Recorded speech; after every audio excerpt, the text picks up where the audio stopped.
Yes, Bunda, we're back. Masih dalam topik membahas emosi yang terjalin dalam keluarga. Kalau tadi kita bahas peran orang tuanya kan ya Mbak ya. Sekarang aku juga mau dong dikasih tahu cara membagi perhatian dari orang tua untuk anak-anaknya, terutama antara si kakak dan adik. Ya, Tapi Mbak mau minum apa? Aku lupa dari tadi. Maaf ya Mbak. aku mau air putih. Ya. Oke, bentar ya. Ya. Tunggu ya Bun. Ngasih minum tamuku dulu. Air putih doang nih Mbak. Iya. Ada jeruk, mau jus jeruk enggak ya? Biar cepet kita ngobrolnya. Oke.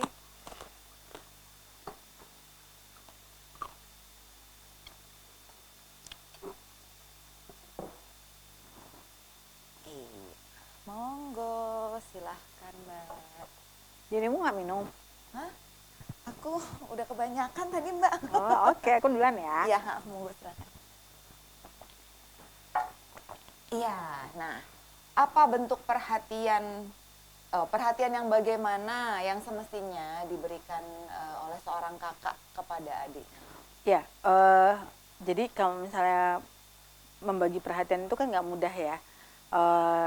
Tetapi itu memang harus dilakukan karena kita jadi orang tua harus punya special time untuk anak kita masing-masing. Kadang-kadang untuk mempermudah kita jadi satu aja. Anak pertama, anak kedua, ayo begini-begini sama-sama gitu ya. Terus kita barengan gitu. Tapi setiap anak pengen punya apa? Pengen punya dirinya spesial. Si kakak akan merasa dirinya spesial kalau dia punya waktu bersama gitu ya. Jadi itu yang dibutuhkan si kakak, bahwa ngerasa bahwa oh walaupun ada adik, aku ada waktu kok bersama sama ayah sama bunda tuh waktu-waktu tertentu.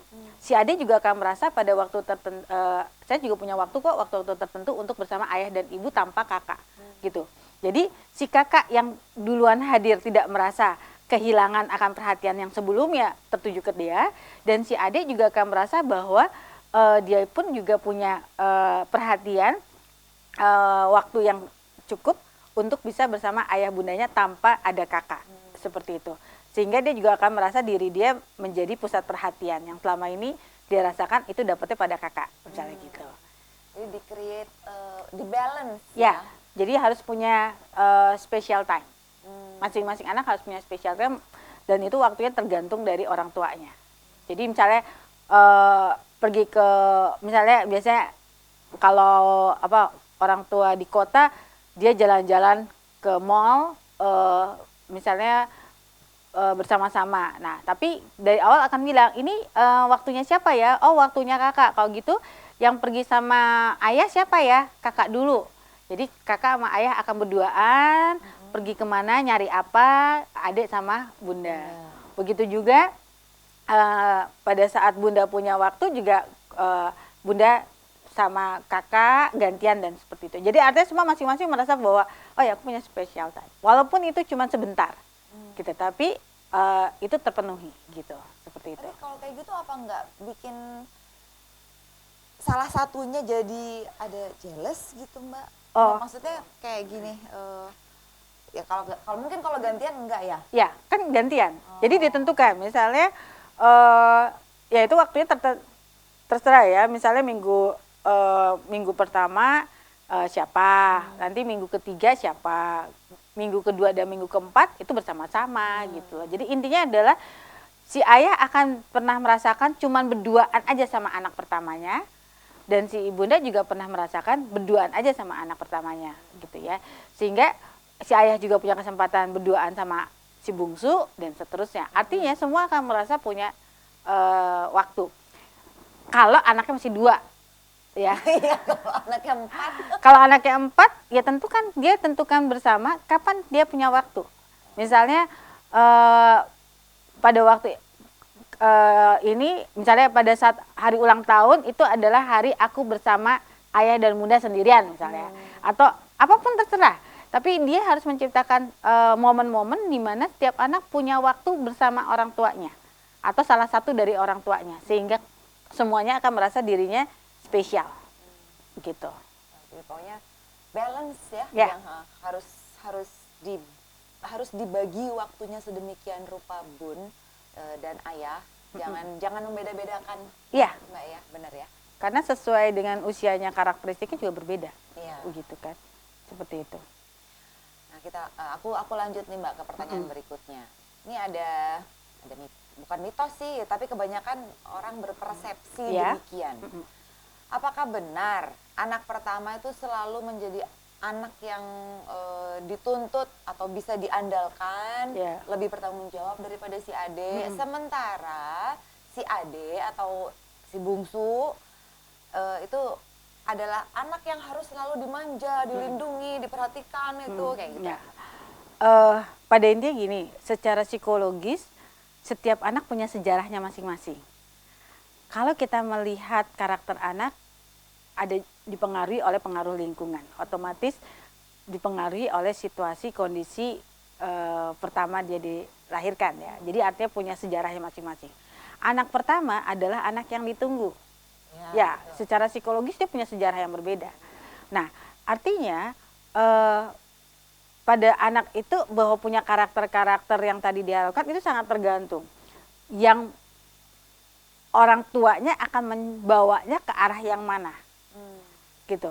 Jadi pada saat dia menuntut si anak itu bertanggung jawab, anak pertama itu bertanggung jawab, anak utama itu yang diharapkan, diandalkan, itu karena dia punya harapan bahwa kalau anak pertama sudah bagus, tandanya dia tinggal copy paste aja pengasuhannya.